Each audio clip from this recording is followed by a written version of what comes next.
Okay, let's go live to the White House right now where President Trump is holding a cabinet meeting. Let's listen in. Companies will do fine too. Venezuela will actually make for themselves more money than they've ever made before. And that's a good thing. And the people of Venezuela were literally in the streets waving American flags. They were so happy. And the people in our country, like in the Doral section of Miami, which is considered little Venezuela, they're thrilled. And I just spoke to the president of Venezuela, informed her that we're going to be opening up all commercial airspace over Venezuela. American citizens will be very shortly able to go to Venezuela, and they'll be safe there. They'll be safe. It's under very strong control. And the people of formerly of Venezuela, some want to go back and some want to go back to visit, and they're going to be able to do that. So I've instructed Sean Duffy and everybody else concerned, including the military, that if you would, by the end of today, I'd like you to have the airspace over Venezuela. Planes can go to Venezuela opened up. Okay? Yes. Thank you very much. And I want to thank all of the people in Venezuela for what they went through, and I want to thank the leadership for they're doing a good job. And just as I promised, we've defeated the Biden inflation nightmare and achieved explosive new economic growth. The Atlanta Fed is predicting an astounding 5.4% GDP growth in the fourth quarter, and that's despite the fact that we had a Democrat shutdown. That number would have been 7%, which is a number nobody's ever heard of. And we've been given great national security because of tariffs, and we've also been given unprecedented income because of tariffs.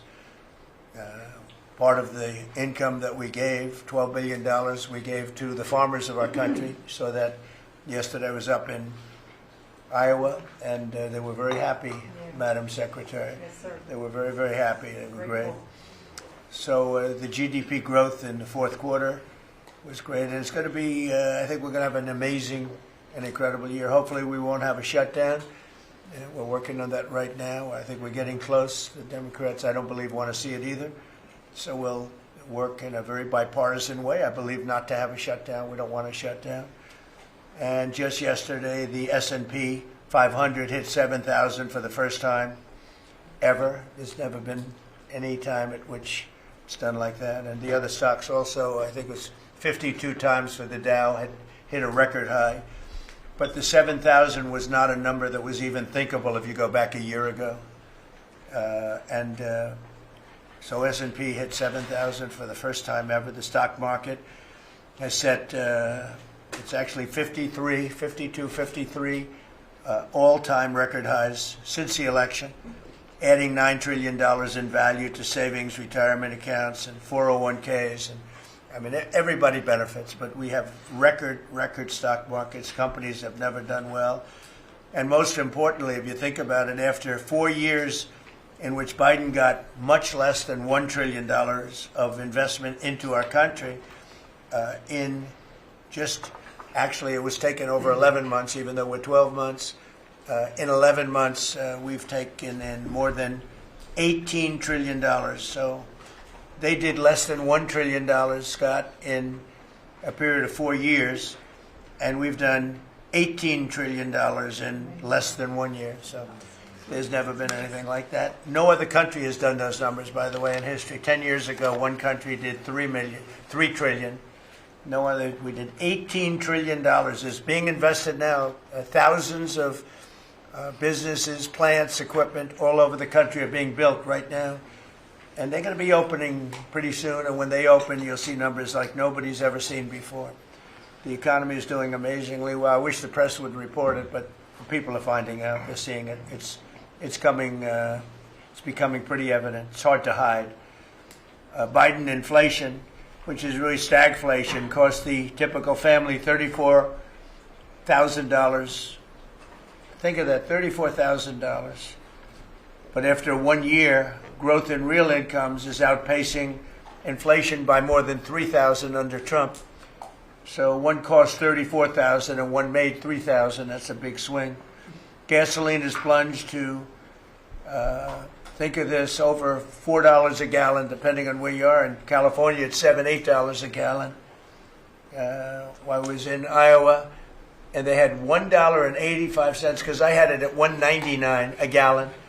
And I was corrected by two farmers that said, I just bought my gasoline for $1.85. So, Chris, you have to be doing something right, you and Doug, right? But I don't want to give you too much confidence. You got to keep it going. We're drilling, I think I can say we're drilling more than at any time ever in the history. We're taking out more energy out of our land, but specifically, if you look at oil and gas, we've never been anywhere even close. Is that a correct statement? That is correct. All-time records. Yeah, great. It's a great job. Well, it's supply and demand, so that's going down rapidly. And you know, when energy goes down, everything else goes down. They tried to do their thing. It was a disaster. Then they ran back very late to the Trump policy, but they didn't do the Trump policy. They cut leases. They did everything that they could do, but they lost it, and they were very high. And we're now less than $2 in many areas, $2.30 a gallon average. Grocery prices, airfares, hotels, car payments, and rent prices are coming down very fast. And you don't hear the word affordability issued by the Democrats anymore. Now they're going into other things because they're getting beaten badly on affordability. Remember that when I was elected, I came into office, I inherited a total mess, starting with eggs, which were 4 times higher than they were just a year before. And Brooke got them down very quickly before Easter. They said they wanted me to buy plastic eggs for the egg hunt, at the very famous egg hunt at the White House. Sir, would you buy plastic eggs? And we buy a lot of, like 100,000 eggs. I said, we're not going to buy plastic eggs. And by the time we had the egg hunt, a few months later, we had the prices down pretty good. And now they're really low. Now they're at a very low level. So we really have, you don't hear the word affordability because we inherited very high prices, and we inherited the highest inflation in 48 years. I say the history of our country. I think it sounds almost the same. Actually, I think 48 years sounds actually worse for some reason. So I'll go with the 40 because the press corrected me. I said history, and they said, it's not history, it's 48 years. I said, I'll accept that. And we had the highest inflation in 48 years. We have now as you saw yesterday with the Fed, I'm not a fan of his. He said that inflation essentially is not a factor. It's really been pretty amazing. I just put out a statement about his statements. I won't repeat them here because they're too angry. And thanks to our tax cuts, millions of Americans will soon receive record-setting tax refunds. You're going to get a lot of tax refunds, with the average refund expected to be over $1,000 higher than it has been at any time. So we're going to be getting some pretty good refunds, a lot of people. If congressional Democrats had their way, Americans would right now be facing the largest tax hike ever. You know, their proposal was to raise taxes very substantially. And our proposal, which is in the great, big, beautiful New Deal, it's a New Deal in its own way. It's a Republican version of the New Deal. Right behind you is a nice picture of FDR. This is a much better deal than the FDR deal. But we have the great, big, beautiful bill, and it's given tremendous tax cuts and a lot of other things. People are now finding out how good it is, and it's just kicked in as of January 1st, by the way. So we're really starting to see it. Even though it's a month, we're really starting to see it. The U.S. economy would be cratering if they had won this election. Our country would be in very bad shape. Would be maybe not much of a country anymore. I don't think it would be a country anymore. They were doing everything wrong, but they were going to give you the largest tax hike in history, and we're giving you the largest tax cut in history in the great, big, beautiful bill. In addition, I think it's very good. I think it's very important. You have no tax on overtime, no tax on tips, and no tax on Social Security, but you also have, you're getting this is the first time this ever happened. If you buy a car, you go out and borrow money, you get an interest deduction. You take the interest rate, the interest that you're paying on the loan, you're able to deduct it for income tax purposes. So that's a first ever, and I think it's going to be great for everybody, including the car companies. I was in Detroit 3 weeks ago. I went to the Ford factory, spoke to the General Motors people. It's all the same. They're doing better than they've ever done. The factory I went to was like a World War I, earlier than World War I factory, opened up, one of the oldest buildings, but one of the biggest. And Ford was getting ready to close it a couple of years ago, and then they saw that I was doing well, and it looked like I would have a good chance of winning. And they kept it going, barely going. And last week they announced, during my visit, they announced that they're going to round the clock production. They never thought it was. I said, did you ever think? I spoke with Bill Ford and the president of Ford. They were both there, and they said, we can't even believe it. We were going to close this building 2 years ago, and now it's going round the clock. They said, we cannot. I mean, they said, we wish it was twice the size. But they're now building additional plants in the United States, as is everybody else. You have AI building, but the car companies, I love the car companies, and you have them. They're all coming back. They're coming back from Mexico. They're coming back from Canada. They're coming back from Japan. And they're coming back from Germany, all over Europe. They're coming back. They're building here because they want to avoid the tariffs. They don't want to pay the 15%, in some cases 25% tariff. Could be a lot higher than that if it wasn't working. So because of that, they're all coming back. One statistic yesterday that Scott told me is that for the first time ever, tell them about the steel in Japan, that we are now making more steel. Go ahead, please. So yesterday they reported for the first time in 26 years, the United States of America produced more steel than Japan. Wow. And that is entirely driven by your tariffs. Amazing. Thank you.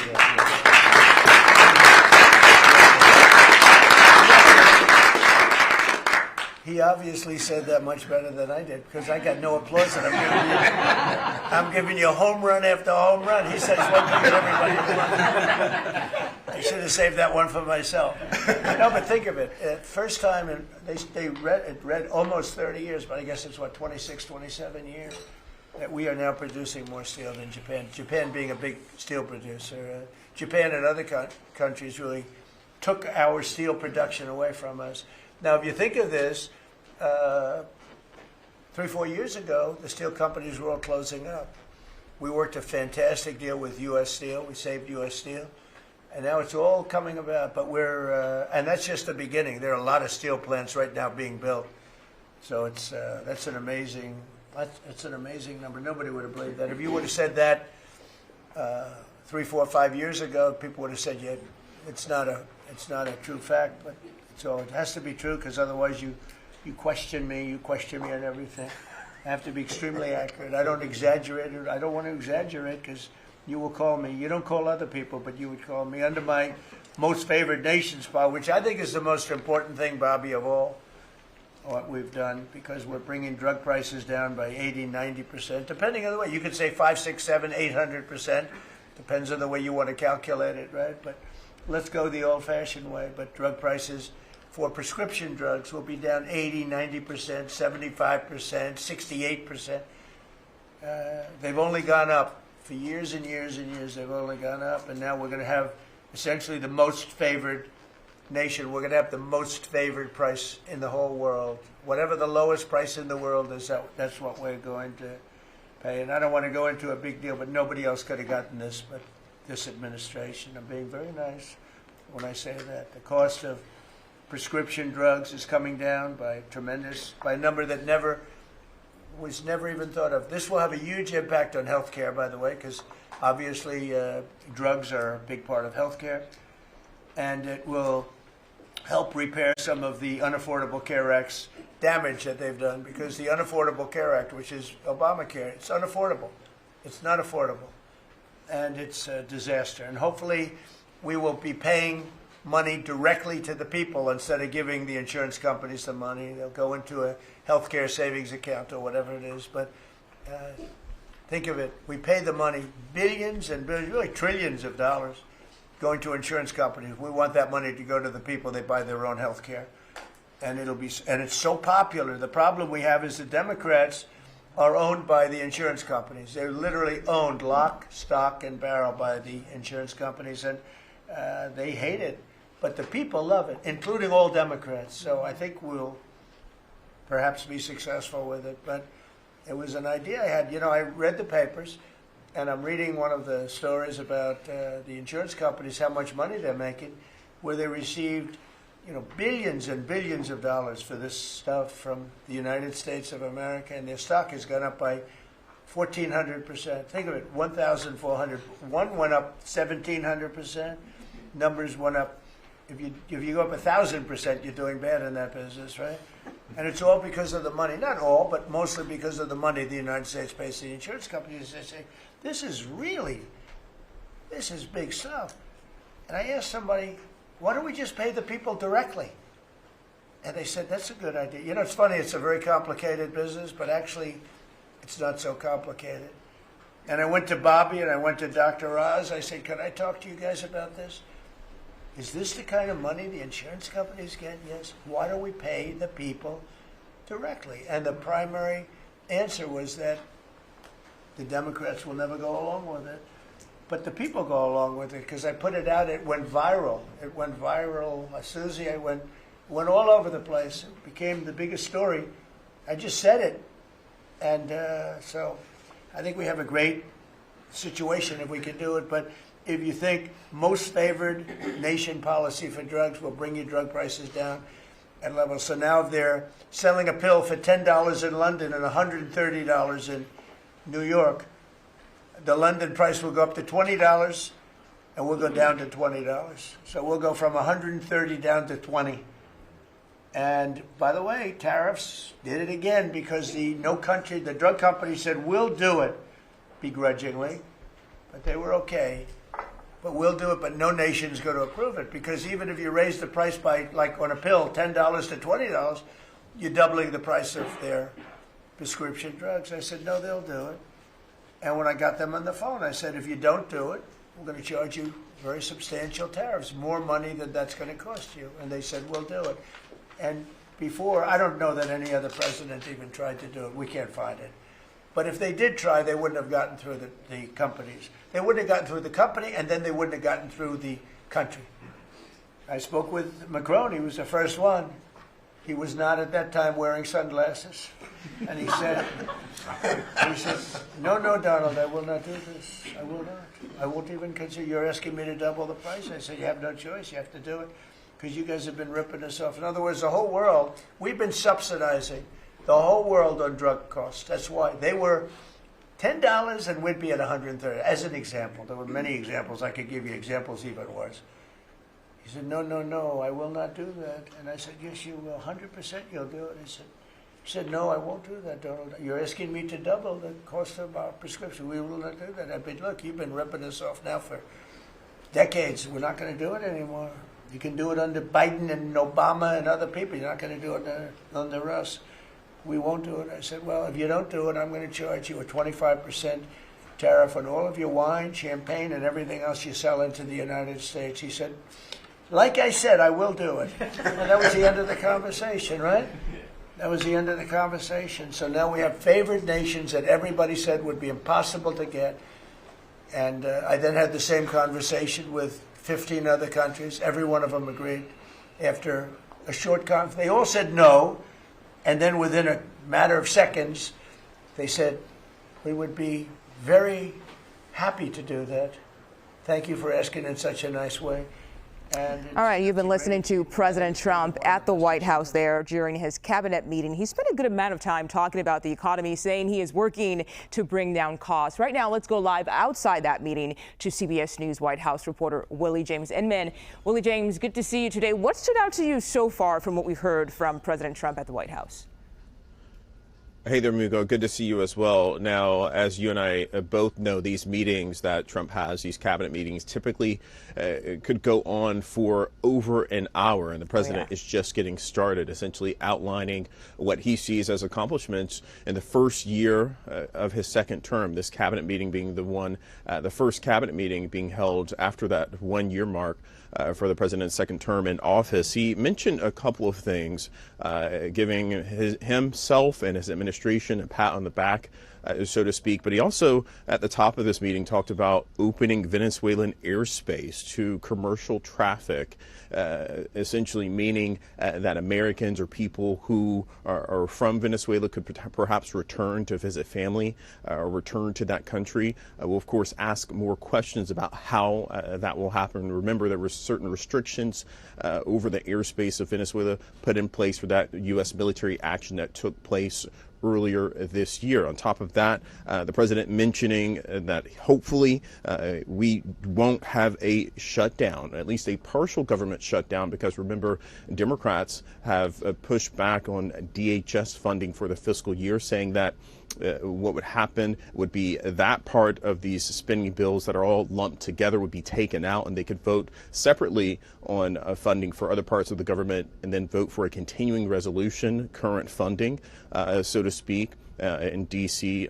Speak, but essentially these Democrats, they want to be able to take out the DHS funding and work on putting on restrictions on ICE. That is still being negotiated behind the scenes. But I'll say noteworthy with the Venezuelan airspace comment that the president made today, but for the most part, talking about things that he sees as accomplishments for his administration.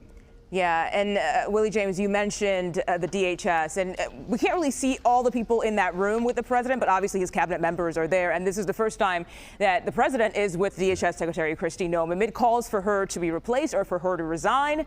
What can we expect at some point during the meeting today?